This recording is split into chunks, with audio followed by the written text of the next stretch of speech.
누군가 짜증 섞인 말로 여러분들에게 이야기하면 여러분들 기분은 좀 어떠세요? 짜증의 대화를 자주 하는 사람과 만나다 보면 괜히 내 마음까지도 울적해지고 그 사람과 더 이상 얘기하고 싶지 않아서 내 감정이 가라앉게 되는 경우들이 있습니다. 오늘 영상에서는 짜증이라는 감정은 어떻게 생겨나고 또 우리 일상에 어떤 영향을 미치고 있는지에 대해서 함께 살펴보려고 합니다. 안녕하세요. 직원의 심리적 안정을 통해서 기업의 성장을 돕는 EAP 전문기업 마인드트리의 황필수입니다. 짜증은 소리를 크게 지르지 않아도 그 표현이 거칠지 않아도 상대방에게 부정적인 영향을 주는 경우들이 많이 있습니다. 문제는 짜증을 내는 사람은 본인이 정작 짜증을 내는지 모른다는 것이 더욱더 문제인 것 같아요. 보통 짜증을 내는 사람들은 뭐라고 말하냐 하면 나 그냥 사실을 말해줄 뿐인데 그냥 이 정도 말투는 다 괜찮은 거 아니야? 라고 표현하는 경우들이 많다는 것이죠. 하지만 듣는 사람은 그 짜증의 말로 인해서 날카로움의 표현을 내가 그대로 느끼게 됩니다. 짜증과 불만에 대해서 사람들이 좀 헷갈리는 경우들이 많이 있는 것 같아요. 불만은 일반적으로 나보다 위에 있는 사람에게, 즉 내가 쉽게 표현하기 어려운 사람에게 내가 전달하는 부정적인 표현의 모습이죠. 하지만 짜증은 나와 친한 사람, 또 내가 그 사람과 친하다고 느끼는 사람에게 표현되어지는 것이 바로 짜증이라는 감정입니다. 때로는 짜증은 상대 없이 툭 튀어나오는 감정이기도 하죠. 그래서 짜증은 습관처럼 굳어지는 감정입니다. 주변에서 이런 일 자주 경험한 적 있지 않나요? 진짜 이거 왜 이렇게 귀찮지? 이거 내가 또 해야 되는 거야? 본인은 그냥 툭 던진 말이지만 같이 일하는 사람에게는 부정적인 영향을 끼치게 되죠. 이런 상황이 반복되다 보면 결국 말을 아끼게 되고 관계는 멀어지게 됩니다. 짜증은 보통 언제 나타날까요? 일이 내 뜻대로 안 될 때, 스트레스가 쌓였을 때, 긴장 상태가 오래 지속되어지거나 반복해서 실수를 할 때에, 또는 하기 싫은 일을 억지로 해야 되거나 남들과 비교당하거나 억울한 일을 느낄 때, 이럴 때 우리는 보통 짜증을 경험하게 되죠. 문제는 이 감정을 그때그때 적절히 풀지 못하게 되면 짜증이 말투와 표정에 그대로 남다는 점입니다.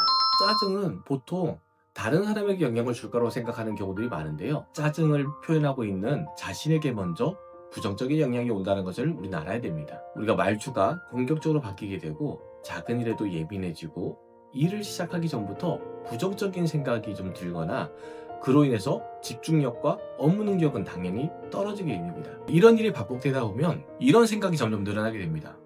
요즘 왜 이렇게 내가 불만이 많아졌지? 내 삶은 왜 이렇게 만족스럽지 못할까?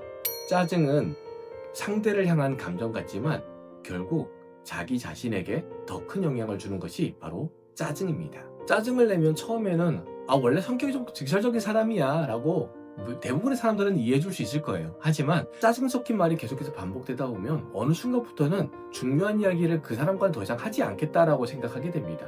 말을 좀 건성으로 듣는다든지 개인적인 이야기는 될 수 있으면 피하려고 하든지, 그리고 마음의 거리를 좀 멀리 두면서 그 사람과 될 수 있으면 가까이 하고 싶지 않아 하죠. 짜증은 이렇게 관계를 조용히 멀어지게 만드는 감정입니다. 짜증은 속에서 머무는 감정에서 결국 끝나지 않습니다. 이게 자주 표현되다 보면 가슴은 답답해지고 어깨와 목은 자주 뻐근해지고, 그리고 혈압, 체온이 올라간다고 말하죠. 이렇게 올라가기도 하고요. 잠을 잤는데 별로 개운하지가 않아요. 그리고 충동적인 말과 행동들이 점점 늘어난다는 것이 더욱더 큰 문제라는 것입니다.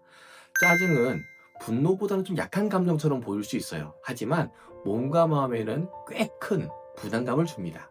짜증이 많은 환경은 어떨까요? 팀워크가 잘 만들어지지 않겠죠. 그리고 서로가 서로에 대해서 믿기 어려워지고요. 대화 수는 당연히 줄어들게 됩니다. 물론 그로 인해서 일의 효율은 떨어지게 되죠. 짜증은 팀을 하나로 묶기보다는 오히려 사람들을 각각 흩어지게 만듭니다.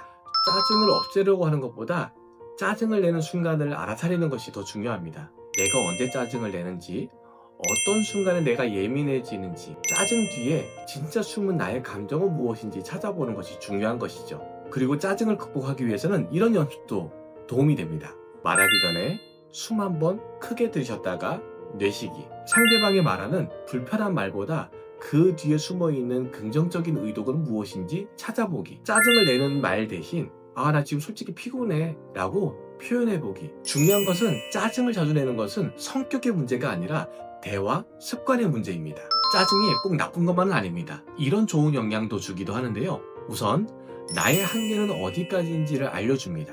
불편한 환경이 무엇인지를 인식하게 해주고요. 변화가 필요한 시기를 알려주는 중요한 신호가 되기도 합니다. 중요한 건 짜증이란 감정에 끌려가는 것이 아니라 짜증이란 감정이 주는 중요한 신호를 찾고 이해하는 것입니다.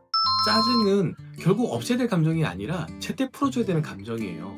제때 풀리지 않게 되면 언젠가는 나와 상대방의 거리를 결국에는 멀어지게 만들기도 하죠. 하지만 건강한 방식으로 이 감정을 대하게 되면 결국 나를 돌봐야 되는구나 라는 신호가 될 수도 있습니다. 오늘 영상이 끝나면 이 질문을 여러분들 스스로에게 한번 이렇게 던져보세요. 내가 요즘 왜 이렇게 짜증이 좀 자주 나지? 여러분들이 이렇게 질문을 시작한다면 대화의 관계를 바꾸는 긍정적인 신호가 될 수도 있습니다.